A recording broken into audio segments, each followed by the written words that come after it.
Hello guys, tara magprito tayo ng isda ng walang mantika, o 'di ba?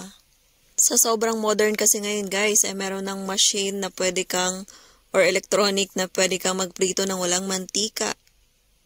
O inihaw na hindi na kailangan ng uling. At dahil first time ko nga nito ay natatakot akong gumamit. Ayun, Disneyo, kasumabog. Pagka nakaganyan yan, Wag. kahit ano gawin mo din na andar, oh. Hindi sasabog, check. Diyos ko, sa Pilipinas pa lang meron na kami yan. Aywa, sana all.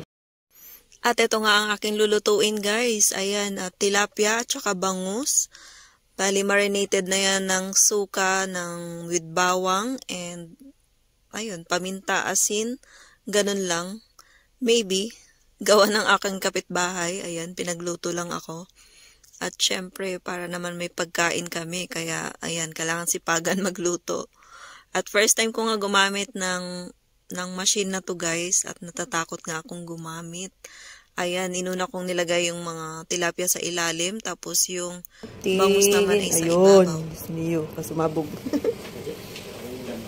Ayan na guys. Tilapia. Ay, handle. Pagka nakaganyan yan, Wag. kahit ano gawin mo din na andar, oh. Hindi sasabog, check. Diyos ko, sa Pilipinas pa lang meron na kami yan. Aywa, sana all. Meron kami yan, kaya ayaw ng nanay kong bilhin. At maganda nga itong gamitin guys, lalo na kung wala kayong gasol, pero meron kayong kuryente. O diba, makakakain ka pa rin at yung feel nito ay para siyang piniprito, pero wala siyang mantika. Parang, ayan, ganyan ang itsura niya guys. Binaliktad ko lang yung ibabaw. At meron nga rin siyang timer, kaya kahit may iba kang ginagawa, ay pwede mo siyang iwan. At tutunog lang yan kapag okay na yung pagtapos na yung time. Then, baliktarin mo lang siya kapag feeling mo ay hindi pa siya luto or hindi pa nag-dark brown. Kagandahan dito sa Abu Dhabi guys ay libre ang kuryente. Hindi guys sa ibang emirate like Dubai ay meron bukod yung binabayaran nilang kuryente at tubig sa renta. Dito ay kasama na sa upa sa bahay yung water and electricity.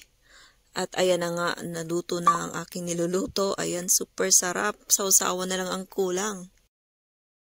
At ang favorite ko nga na sausawan sa mga ganito guys, like ihaw or prito ay toyo at lemon. Kasi walang kalamansi dito, pero sa Pinas toyo at kalamansi. O ayan, kainan na. Thank you so much for watching everyone. Sana ay natakam ko kayo.